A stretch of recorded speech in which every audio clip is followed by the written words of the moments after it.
Olá amigos que seguem o canal Abelhas de Vilma Caatinga. Aqui é o meu Meliponário Sanctório. Aqui é a criação de uma mandaçaia da Caatinga. Aqui eu tenho uma quantidade de colônias. Do lado oposto eu tenho outra quantidade. A gente vai olhar, inclusive duas caixas azuis. Então pessoal, como vocês podem ver, aqui tem uma boa quantidade, outra boa quantidade. Lá em cima a gente observa que tem uma quantidade de caixas que estão vazias, para menos aquelas duas que é só demonstrativa. Lá a primeira é a caixa sertaneja, a segunda é a caixa nordestina. Elas têm descrições e tamanhos diferentes. E as outras 6 são caixas SANS que estão prontas, praticamente prontas. Falta só passar o atrativo dentro das caixas para fazer multiplicação. Então eu vou girando a câmera aqui. Inclusive aqui tem uma isca natural que ainda até agora não arranchou ninguém. Aqui tem outra, e aqui desse lado eu tenho uma boa quantidade. Inclusive tem as duas únicas caixas modulares que não se adaptam aqui ao meu Meliponário lá em cima. E do outro lado vocês vão ver que tem uma caixa azul, tem outra quantidade de abelhas. Então desse outro lado aqui eu tenho uma boa quantidade, a caixa azul. Mas vamos ao que vai interessar nesse vídeo. Então pessoal, falar exclusivamente de adaptação e aclimatização, mas antes fazer algumas informações. Tem um rapaz que ele fez 2 áudios falando das minhas abelhas. Ele disse umas coisas que eu achei interessante. Umas batem, mas as informações estão, vamos dizer assim, adequadas, outras não. Ele disse, tem um senhorzinho, achei rico essa história. Tem um senhorzinho que ele cria, que ela manda a saia da Caatinga, e ele tem muitas colônias, não sei o que, mas essa mandaçaia é muito valente. Gente, não é a abelha que ela é valente. Vamos entender. Dentro das espécies de alguns gêneros, as espécies do gênero Melipna são as abelhas mais dóceis, que eu diria, as mais fáceis de você lidar. Uma ou outra pode atacar, e quando atacar, só vão atacar, se defender com as mandíbulas. Se a gente pensar em outros gêneros, trigona, por exemplo, o arapuá, ele embola nos cabelos, corta fio de cabelo. Pensar no sanharol, pensar na cupira, que é a partamona, pensar numa escaptotrigona, uma tubuna. Não todas as escaptotrigona. Uma frisiomelita embola demais, por exemplo. Ainda numa trigona como a jataí. O ano passado eu estava na Chapada Diamantina, em Mucugê, no mês de outubro, e eu fui mexer numa colônia, e o criador mesmo ele nunca coletou mel. Por quê? Porque ela ataca muito, se defende muito, e nesses casos é importante usar pelo menos uma parte da roupa do apicultor, a parte de cima. Alguns são só o capuz, porque elas podem entrar em canal auditivo, narinas, morder pálpebras, para a gente ter uma noção. Mas vamos entender. Ele disse umas coisas que não está muito adequada. Então, ele fez a relação que a abelha é muito valente, ela ataca as outras. Não é bem assim. Quando acontece isso, é porque ela pode estar fora do seu habitat. Ele disse que as abelhas dele aconteceu o seguinte: elas atacaram outras colônias, outras espécies, e disse que foi por conta, talvez, também da distância. Não é bem a distância. É claro que tem uma recomendação, isso não é meu, tem documentos. Não é bom você criar muitas espécies juntas, aí recai naquela questão do colecionador, porque hora sim, hora não, elas podem entrar em atrito. Elas podem ter competições, demitir competições interespecíficas. Então não é tão interessante você fazer isso. A outra coisa que ele disse que as abelhas brigaram entre si. Vocês observem aí no início do vídeo que as minhas abelhas estão muito condensadas, estão muito próximas. Diferente, por exemplo, do que tem na recomendação de um agrônomo da Embrapa. Isso foi ao ar, depois virou até chamamento no Globo Ecologia, da jataí. Ele espera que a jataí,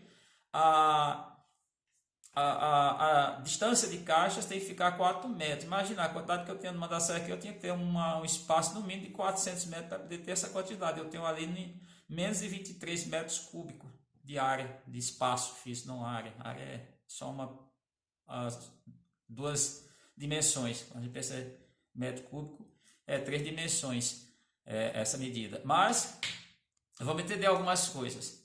Eu já tive problemas com abelhas, mas não foi esses problemas. Eu agora vou fazer algumas aqui, passar algumas informações dentro das observações do que eu leio e do que eu encontro. Exemplo, quando eu comecei a criar de maneira racional a mandaçaia da caatinga, foi no mesmo momento que eu passei, no mesmo dia que eu resgatei duas mandaçaias de uma derrubada, eu resgatei o munduri. E era uma colônia forte. Eu adquiri mais, ou seja, no total eu cheguei a ter 6 munduris, 6 colônias, e meu irmão 2, porque ele gosta muito das abelhas. E o que aconteceu com essas abelhas? Elas morreram, elas definharam até a morte. E aí eu vou fazer um relato interessante. Tinha gente que dizia que a caixa tinha que ter não sei quantas divisórias, parecia um castelo, sei lá, um castelo alemão, para poder a abelha ficar, que tinha que ter uma espessura de 4 centímetros, tinha que ser isso, ter aquilo, ter não sei o que, um bombom de pólen, assim assado. Claro que a gente sabe que o alimento das abelhas é pólen e néctar.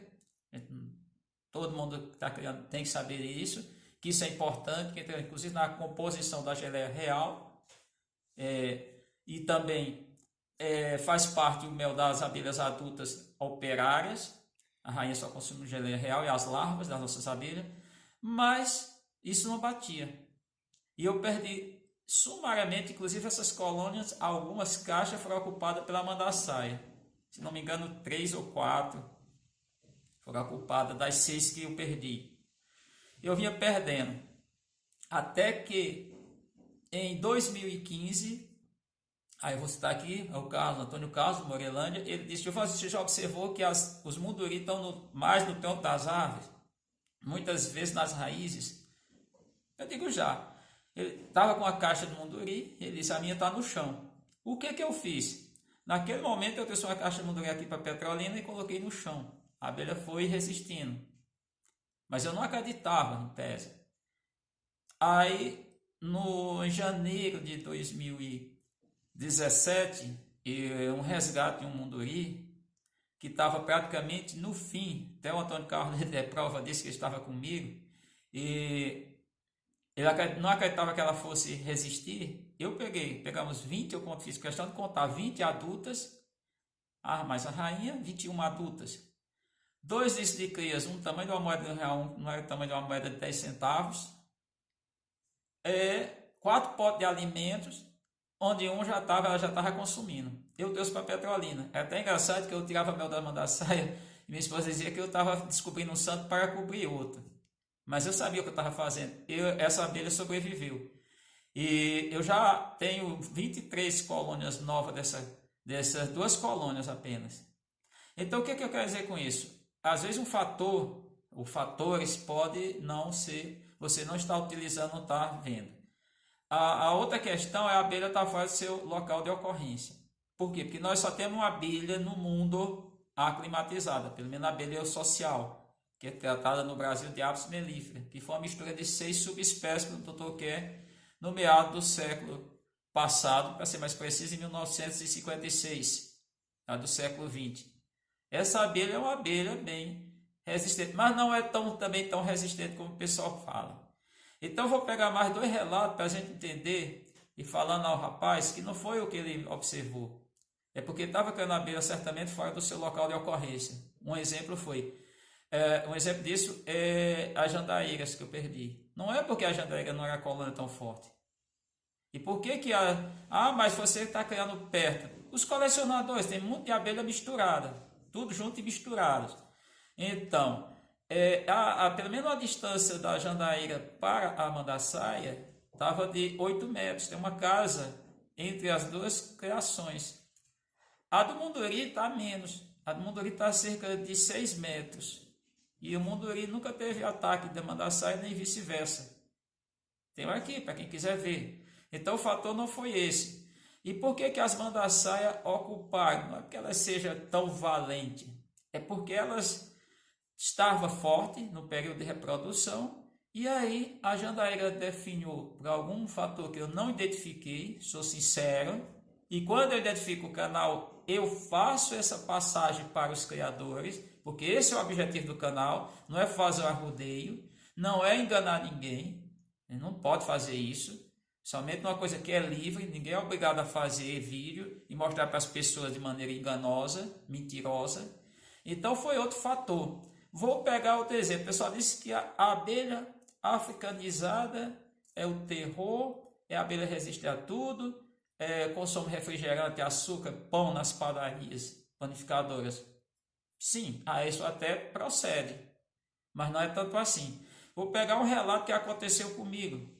Agora, no final de 2000, para ser mais preciso, no final de dezembro, iniciando no dia 31 de dezembro, eu iniciei a apicultura.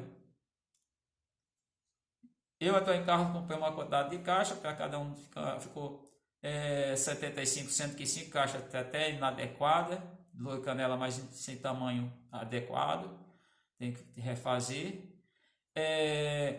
Mas cada um ficamos com 116 mil gueiras. E aí estava com essas colônias lá em Morelândia. Na Semana Santa, tem até um vídeo que eu falo da rota das abelhas na trilha do Baião, que eu fiz na Semana Santa, na Quinta Santa, quando eu viajei para Morelândia. Aí eu fui com o Antônio Carlos, pegamos 10 mil gueiras, adicionamos as caixas. Já tinha sido feita uma colheita, uns 100 e poucos quilos de mel, as abelhas detonando. Usamos essas 10 melgueiras, inclusive em caixa que já tinha uma melgueira cheia, colocamos outra melgueira que a gente não ia fazer a colheita, a gente não pode ficar fazendo colheita direto porque tem a questão da pilhagem, tem que ter esse cuidado.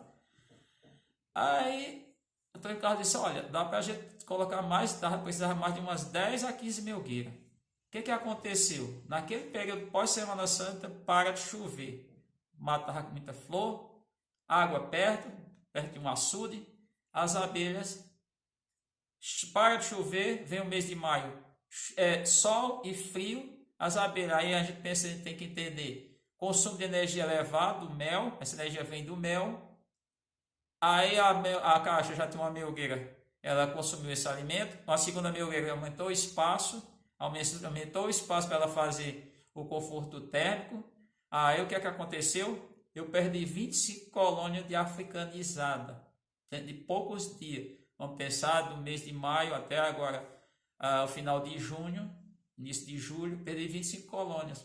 Essas colônias migraram, por quê? Porque a abelha africanizada ela é migratória. As nossas abelhas, quando estão definhando, elas não migram, elas morrem, vão até definhar.